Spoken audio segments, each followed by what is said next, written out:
This is the Sportsline Podcast on the CHCH and Parrot Media platform. Certainly appreciate you checking us out. I'm Bubba O'Neill. As we love to boast, Southern Ontario is a winner for outstanding born and bred athletes, coaches, executives, and media members, and even sporting events. Speaking of events, there's a World Championship that you do need to know about, and the Golden Horseshoe will be well represented. Remember the name as Jumpsations Rope Skipping, known as Hamilton's premier jump rope club. And they've had 23 of their athletes qualify to represent our country at the upcoming World Jump Rope Championships. And guess where?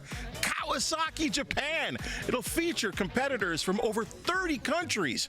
Now, this dynamic and inclusive club sports more than 150 active members that range in age and are active on an individual and team basis.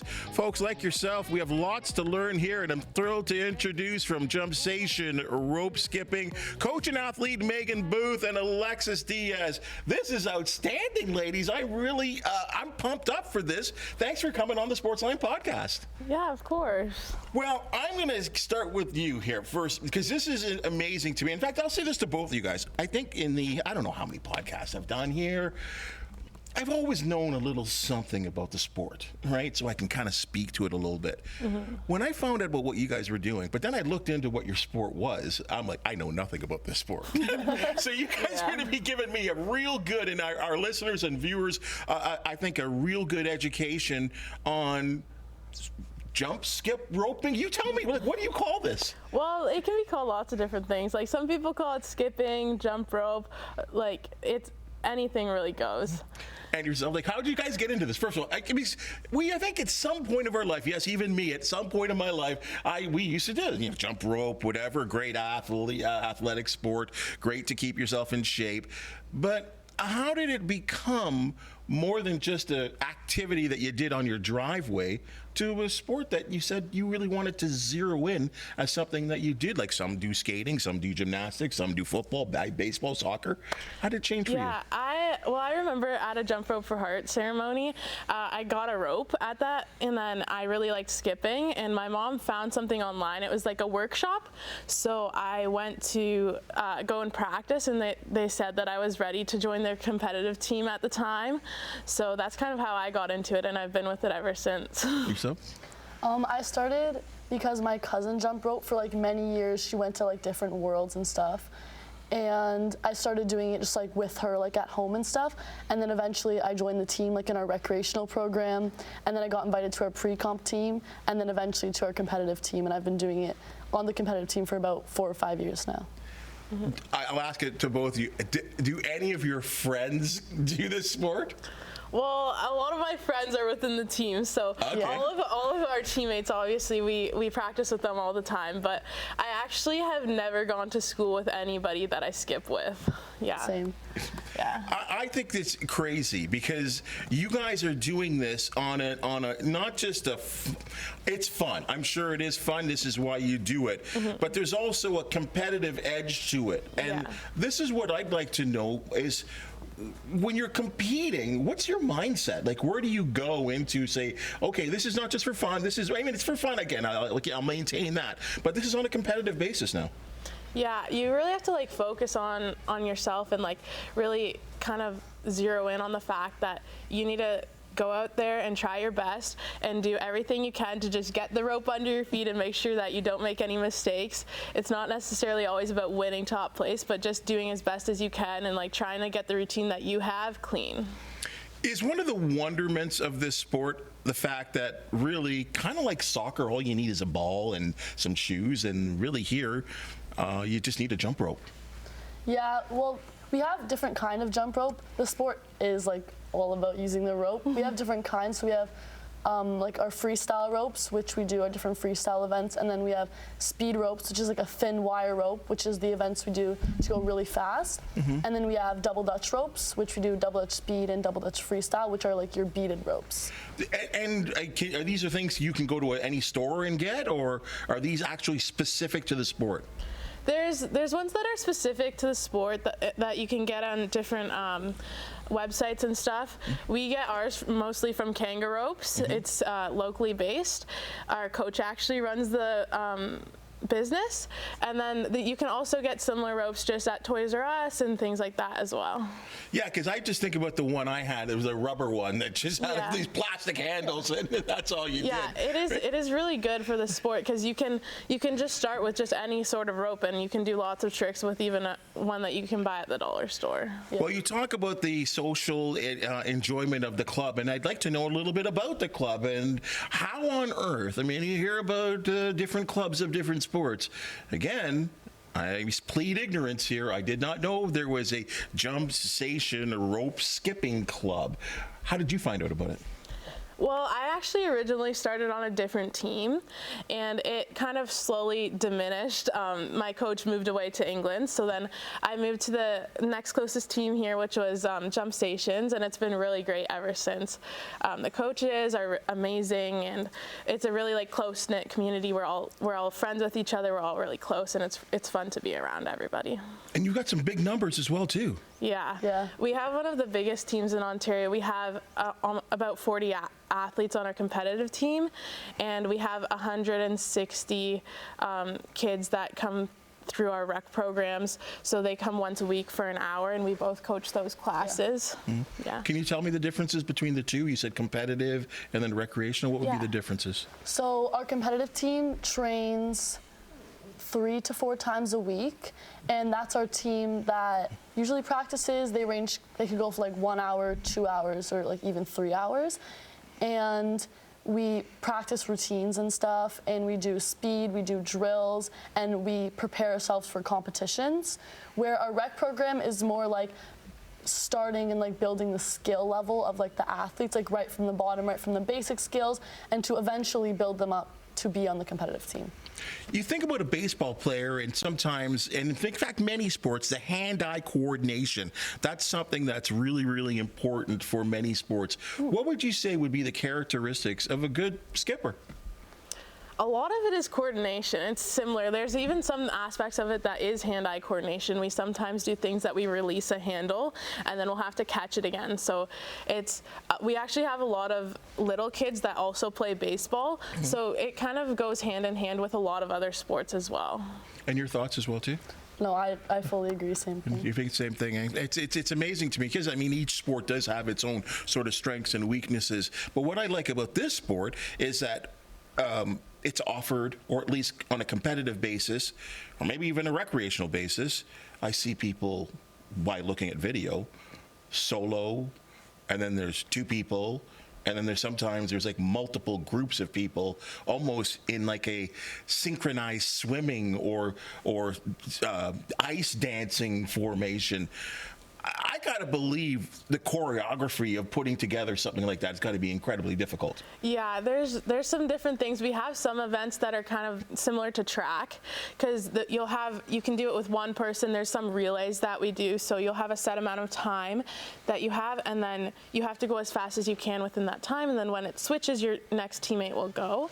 And then, like you said, the choreography, there is some with 1 person, 2 people, and then we even have an event with we have 12 people in it. So we all really skipping at the same time. Yeah, and all in sync. So we have to be really coordinated and know our placements because we all move around as well. How many hours does it take for something like that to be, that you would say, okay, we can pass here, we can be competitive when you're dealing with that many guys and girls together?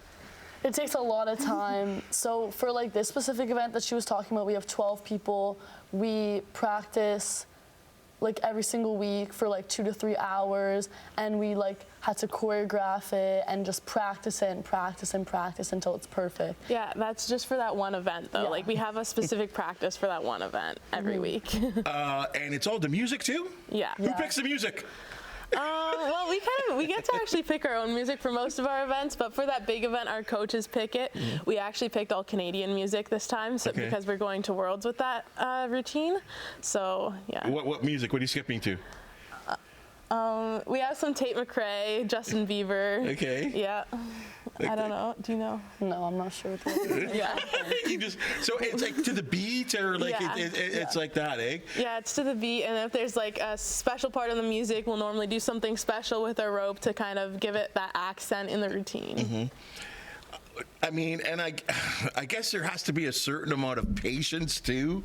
Like, Definitely. When you're putting together that many people all having to do their individual task and then doing on a team basis, I guess there's got to be a lot of patience. Yeah. You definitely got to be like super patient with each other, especially like even if you're working with like just one other person, or if you're in a group of 4, or even if you're like in a group of 12, you have to be super patient with each other and just know that like everyone is like there to do the same thing. Like they're all there to get better. They're all there to practice, and like we're all there to go to Worlds. So you just got to be patient with each other. How many hours? Okay, I'm just going to say one high-level dance routine. How many hours do you think it would take to put together one clean sort of event that you say, okay, we're ready to compete with this? It's hard to say. Yeah, it's we honestly, like, we have been practicing the routines that we're going to Worlds with for almost 2 years now. Wow. So throughout the 2 years, we will add harder skills and make it a little bit harder here and there, but we have the same base routine for at least a year, and this time we have had it for 2 years. On the competitive aspect, and before we get to the Worlds, is there another level that you needed to get to before you're qualifying for the Worlds? Well, we can qualify. We have national championships here, so we qualified for that first. Most of our all of our competitive athletes actually qualified for nationals this year, so we all got to go, and then about half of us qualified for the World Championships. Am I right in saying it's over 20 of you that have competed for that are going to the Worlds? Yeah. Yeah. Yeah. Like, is that a like? I mean, you tell me. Is that a large number? It sounds like a large number. Yeah. From our It's a club, lot. for sure. Like, so 2 years ago, we both actually competed in Worlds in Colorado Springs in 2023, and we only had six athletes. Yeah. So to go from 6 to like over 20 was like a huge jump. It was really cool. So Yeah. we're saying something about Jumpsation there, are we not saying? Like, this is Yeah. like you sure. guys are, I mean, boast if you have to, maybe best in the country? Best in the province? Like, we have- 23 sounds like a lot to me to Yeah, we qualify have- into the Worlds. We have a lot more athletes than most other teams. We have, like I said, we have 40 competitive athletes, and an average team, I'd say, is probably about 15 or 20. So we have a lot more people that we're trying out, and we just have a lot more in general. Some people have moved from other teams to our team and stuff as well. It's got to be nice to be the place to be, is it not? Yeah. All right. Talk to me about the excitement of going to Japan. Like, again, you talk about Colorado Springs. Yeah. Nice trip. Night in North America. Yeah. You're going on the other side of the world to compete. This has Yeah. got to be really thrilling. We're so excited. Like, it's just an amazing opportunity that we're given, that like we get to do the thing we love and also like travel and like experience new things, and just like such a different culture, just Japan itself, that we just get to like hang out there and like be there with our friends and our teammates and compete. This has got to be an experience of a lifetime. Yeah, I've never traveled this far before, so it's going to be a great experience, and then we're going to get to look around Japan and do some stuff there too. It brings so many experiences. It's amazing. How many teams are competing in the Worlds? There's over 30 countries going this year, so Wow, that's a lot. yeah. I don't know how much pre-prep there is, but is there a team to beat? Like, I mean, are Canada maybe one of the top ranked, or do you even know?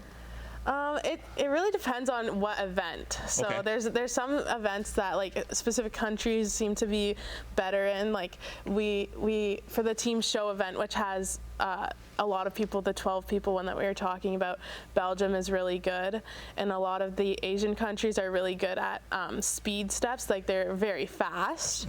They have like schools there that do jump rope, and they have scholarships. Schools? And stuff. Yeah. Scholarships? Yeah, it's like a huge sport in the Asian countries. Yeah. It's amazing to me. So beware of the Asian countries and Belgium. Who would have ever thought? Yeah. Amazing. But watch out for Canada. Yeah. Canada's is coming. I think this is so exciting. And when you're there on the world basis, I mean, do you already know, again, who will be doing what and who will be competing in what different division? And I didn't even ask you about this. How about the dudes? Is there some guys going on this trip? I think at Worlds, there's more guys than there is girls. Really? If not, it's about even. But there's a lot of males that do it, and they typically get way higher numbers than females as well. When you say higher numbers, what do you mean? So for their scores, for their speed events, and they can typically jump a lot higher and get more revolutions around for different skills. But it all depends, again, on how much you train. Well, score one for the guys. We finally better than maybe, or at least leading the way than the ladies. I'm a little surprised here at this year. Good for that, though. I mean, and again, all doing this in the club. How many guys of the 23 are going for us here from our club? From our team, we don't actually have any guys on our team right now. Oh, okay. We have some male coaches, but none of them. There's not many people in Canada that really have expressed interest in jump rope, like from the male perspective. There's more out in like BC and Alberta, but we're trying to get some more people involved. I wonder why. I said if it's out there in BC, like it's strange to me because I mean, at least what a little I know of it, it seems like a great sport, great fitness, an amazing kind of cardio, I would guess, that you need to have, and obviously as we talk about the hand-eye coordination, that is amazing. So hey guys, represent. All right, we got to get you out here. This is amazing. So again, with 23 competing, going to the Worlds, I guess I'll actually ask you guys about your individual and what each one of you guys will be doing when you go to the Worlds yourself. Yeah, so I'm actually doing an event with Alexis where we'll be turning the double Dutch ropes for 1 minute, and our jumper, she's going to be doing the speed step, so alternating feet for the 1 minute as fast as she can. And then I'm also doing another event called Double Dutch Pairs. So it's a Double Dutch freestyle event where there'll be music, and we've coordinated everything together. And then there's 2 people in the rope at a time and 2 turners, and then we all switch spots, and it's for about 1 minute and 15 seconds. I'm so glad you brought this up. I watched a video, again, so you're right. 2 turners, and if that's a term, turners, and then there's 2. In this case, it was 2 girls in the middle doing their dance and their skipping. But somehow within it all, they were able to switch while the rope was still going on. Yeah. I feel like I'm a pretty coordinated guy. How do you, again, it must be hours of practice. Yeah, and there's even skills that the turners can do. We can turn behind our back or like under a leg and stuff like that while the jumpers are jumping as well. Yeah, when you watch it, like even when you just watch it yourself at the highest level, you guys must have been, because you guys are the highest level competing in the Worlds. You guys got to be amazed at what you guys are doing. Yeah, it's really neat to watch the other countries. You can always get a new skill. Like if you have a skill here, you can always up it to the next level. And there's new things that you see all the time from every athlete. When are you guys going? We're leaving tomorrow. Yeah. We got them in the day before travel. This is fabulous. Again, and the excitement level got to be unbelievable. Yeah, we're so excited. Yeah. Well, we're so excited for you guys. This is the World's coming up. Kawasaki, Japan, Canada representing, Hamilton with a big contingent going, 23 athletes, including these 2. We're just so proud of you guys, and I think it's going to be a wonderful experience. And as you talked about, to be able to soak up a little of the culture, I'm sure there'll be some things that you see from some of the other teams that you'll be able to absorb in your next experience. So I wish you good luck. Thank you for coming in the Sportsline Podcast, guys, and we really look forward to keep in touch. Let us know how you guys did and stuff, and we'll hopefully have you back on again. All right, thank you for having us. All right, guys, really appreciate it. Good luck to you. That's your Sportsline Podcast for the day, and if you've just seen and heard, we love talking sports, especially ones that are competing on a worldwide basis. So exciting. If you do know of an athlete, team, or event to promote, the Sportsline Podcast do want to hear from you. We'd really appreciate it if you hit that thumbs up, like, and subscribe button. Subscribe. It's free. And if you have something to say, we always appreciate your comments. For the outstanding people that make the Sportsline Podcast possible, thank you so very much. And we'll see you real soon.